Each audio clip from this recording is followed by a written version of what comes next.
एक जिंगल देखेंगे। दूसरे की फिक्र नहीं, सिर्फ अपना ही ख्याल है। हम ऐसे क्यों हैं, आज खड़ा ये सवाल है। अपनी ही बड़ी है, बेपरवाह हमारी चाल है। हम ऐसे क्यों हैं, आज खड़ा ये सवाल है। ज्ञान की कमी नहीं, समझदारी का काल है। हम ऐसे क्यों हैं, आज खड़ा ये सवाल है।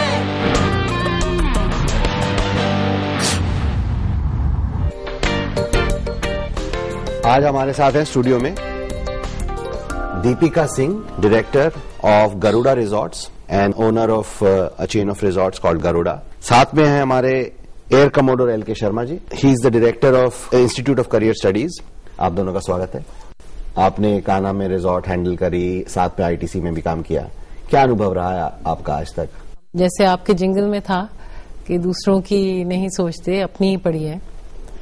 ये अगर ख्याल चेंज कर दिया जाए तो बहुत ही अच्छा हो। अगर इसमें थोड़ा सा सोच में फर्क लाई जाए, क्योंकि जब होटल में एक इंडियन गेस्ट आता है और वो पेमेंट कर देता है तो उसे कहीं ना कहीं ये लगने लगता है कि अब मुझे कुछ भी करने का हक है। और कुछ भी करना यानी पैसा वसूल करना। तो चाहे मैं कुछ गंदा करूं या कुछ मैं खराब करूं, उससे किसी को फर्क नहीं पड़ना चाहिए, क्योंकि ये मेरा अधिकार हो गया है, मैंने पैसे दे दिए। तो कैसा, किस तरह का व्यवहार होता है? फॉर एग्जाम्पल, वो आके रहते हैं आपके साथ, तो रूम में या बाथरूम में वहां पर कुछ गलत लगता है आपको, कुछ गंदा लगता है? जी बिल्कुल। कैसे? बाथरूम में खास तौर से जैसे बाथरूम इस्तेमाल करना बहुत ही कम अनफॉर्चुनेटली हमारे देश में लोगों को आता है, क्योंकि वो एक तो फ्लश नहीं करेंगे इस्तेमाल करने के बाद, जरूरी नहीं समझते, उनको लगता ही नहीं कि ये चीज जरूरी है। दूसरा, सीट नहीं उठाएंगे। मैन कभी भी सीट उठा के बाथरूम यूज नहीं करेंगे, गीला कर देंगे सारा बाथरूम, वॉश बेसिन, सिंक सब कुछ गीला होगा। उन्हें ये एहसास बिल्कुल ही नहीं होगा कि मेरे बाद कोई दूसरा भी इस्तेमाल करेगा। इंटरेस्टिंग बात है। मतलब कहीं पर ये जो व्यवहार है हमारा, ये बताता है कि हमारी ट्रेनिंग शायद नहीं हुई है, क्योंकि मुझे नहीं लगता कि हिंदुस्तानियों में कोई खोट है, लेकिन कहीं हमारी ट्रेनिंग नहीं हुई है। फॉर एग्जाम्पल, कमोड है। अब कमोड के बारे में आपने बताया, आदमी लोग फ्लश नहीं करते या उठाते नहीं है, सीट नहीं उठाते। सो जब कमोड आया 150 साल पहले, तब हम गुलाम थे और हमने अच्छा किया कि हमने एक्सेप्ट नहीं किया, क्योंकि हम पाश्चात्य संस्कृति का बहिष्कार कर रहे थे। जी। तब ट्रेनिंग हुई कमोड के बारे में कि कमोड कैसे यूज किया जाएगा। तब तो हमें ट्रेनिंग मिली नहीं, हमने ली नहीं, अच्छा किया। लेकिन बाद में, स्वतंत्रता के बाद और अब शायद वो ट्रेनिंग करने का टाइम आ गया है, क्योंकि बाकी देशों में तो वो ट्रेनिंग हुई। जैसे जब कॉलगेट टूथपेस्ट भी आया था तो 100 साल पहले, तो कॉलगेट टूथपेस्ट के ऊपर सारे ये विजुअल्स बने हुए आते थे कि कैसे इस्तेमाल करिए, ब्रश लाइए, दबाइए, फिर उसका कैप बंद करिए। सो वो ट्रेनिंग जो कमोड की होनी थी वो हमारी नहीं हुई। सो अब वो टाइम आ गया है कि हमें उस बारे में सोचना चाहिए कि कमोड को किस तरह से यूज किया जाए। और क्या आपके एक्सपीरियंसेस रहे कमरों में? खास तौर से जिस दिन गेस्ट जा रहा होगा, वो बेडशीट से अपने जूते साफ कर देगा, चादरों से। ये मैंने भी देखा है। एक्चुअली मैं कुछ दिन पहले इंदौर में था, तो वहां पर मैंने ये बात और भी लोगों ने बताई। हाँ, बताइए। तो आखिरी दिन जाते जाते जरूर, ये तो बहुत ही कॉमन चीज है, जूते जरूर पोंछेंगे वो अपने बेडशीट से। पर्दों से हाथ पोंछ देना, बच्चों कर देना, बच्चों का दीवार पे लिख देना। माँ बाप मना नहीं करेंगे। अगर घर में ही नहीं सिखाएंगे तो सीख तो बचपन से ही डालनी पड़ती है, बच्चों के अंदर सिखाना पड़ता है उनको छोटेपन से। खाना अगर कमरे में मंगाया है तो बिस्तर पे गिरा देंगे। छोटे बच्चे होंगे तो वो आपके पूछने के बावजूद भी मैट हम होटल्स में प्रोवाइड करते हैं छोटे बच्चों के लिए नीचे लगाने के लिए, ताकि मैट्रेस नहीं गंदा हो। लेकिन वो नहीं लेंगे। क्या कारण है मुझे आज तक समझ नहीं आया, लेकिन वो नहीं लेंगे। और छोटे बच्चे होंगे तो गीला भी करेंगे, गंदा भी करेंगे, तो उन्हें कोई ख्याल नहीं होता इस चीज का। ये बेडरूम में ये इम्पोर्टेंट चीजें हैं कि हमें, अगर हम जूते साफ कर रहे हैं चद्दर से, तो कहीं पर हमें उसकी कदर नहीं है जो धोएगा चद्दर या कल जो यूज करेगा। बिल्कुल। अगर हम पर्दे से हाथ पोंछ ले रहे हैं तो अगला जो आदमी आने वाला है उसकी कदर नहीं करेगा। बड़ी मुश्किल आएगी, क्योंकि हम दूसरे के बारे में कदर नहीं करते। गांधी जी का एक बहुत ही फेवरेट भजन है, मेरे को बहुत अच्छा लगता है, वैष्णव जन तेने कहिए जो पीर पराई जाने रहे। दूसरे की पीड़ा नहीं समझ रहे हम अपना कर्ज गंदगी करते जाते हैं। अगर हमें दूसरे के लिए कदर हो जाए तो शायद हम ऐसा ना करें। बिल्कुल। हम अगर एक मिनट भी रुक के ये सोचें कि यही चीज अगर हमारे घर में कोई कर जाए तो क्या हम खुद से साफ करेंगे? तो हम करना बंद कर दें। हम ये सोच ही नहीं रहे। बहुत अच्छे पॉइंट्स आपने बताए। और अब देखते हैं जरा होटल्स के बारे में एक क्लिप और थोड़े से दृश्य, उसके बाद वापस आते हैं। Hotels serve as a link between the traveler and their unknown destination. It's a place to rest, unwind and rejuvenate. For them, it's a home away from home, combined with comforts, luxuries and services that can make him feel really special.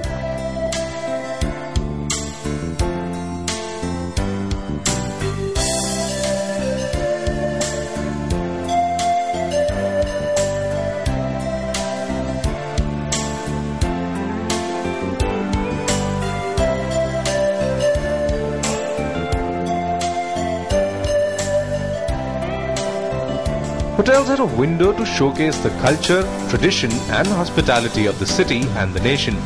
And they have to live up to the highest standards to cater to today's international demands as well. They have to put their best foot forward in terms of best services, cuisine, facilities and most importantly, the etiquettes and the behavior of the hotel staff, maintaining the unique local flavor and spirit at the same time.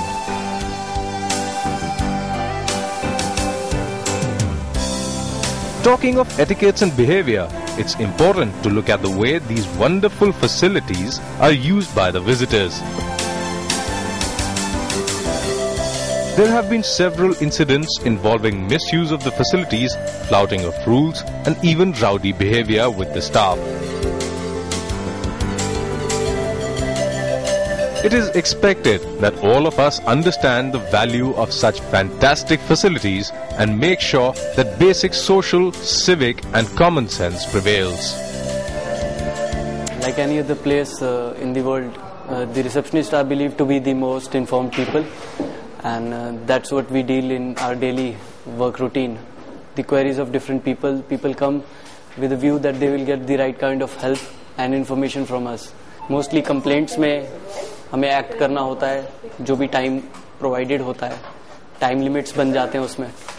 जल्दी से जल्दी हमें guest को उसकी ज़रूरत का सामान पहुंचाना होता है, उसकी मदद करनी होती है, क्योंकि हम लोग हॉस्पिटैलिटी में हमेशा यही कोशिश करते हैं कि आगे बढ़कर जहां तक हो सके वहां तक हम दूसरों की मदद करें, जो कि हर वक्त पॉसिबल नहीं हो पाता। कोशिश करते हैं कि सबकी सुविधाएं हो, अच्छे लगे सबको, जो भी हमारे गेस्ट आते हैं उन सबको अच्छे लगे, साफ सफाई में के तौर से।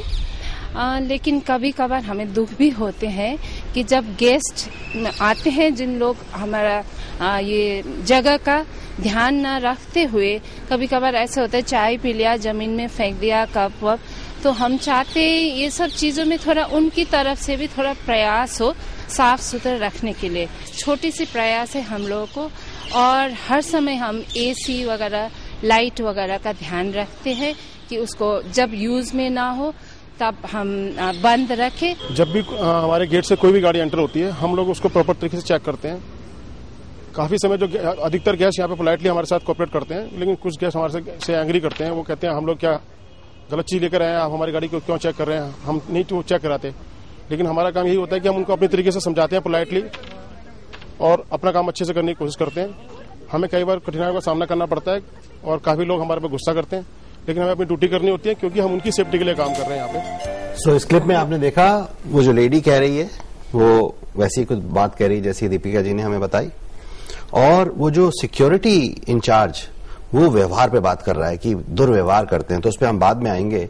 अभी हम चलते हैं LK शर्मा जी के पास। जानना चाहेंगे आपसे कि अभी तक दीपिका जी ने जो बात बताई कि हमारा थोड़ा सा बिहेवियर इस तरह का है, ऑफ कोर्स मैं ये मानता हूं कि ये हिंदुस्तानियों का बिहेवियर नहीं है, ये किसी भी ऐसी कौम का बिहेवियर है जो अप्रशिक्षित है, जिसको शिक्षण नहीं मिला।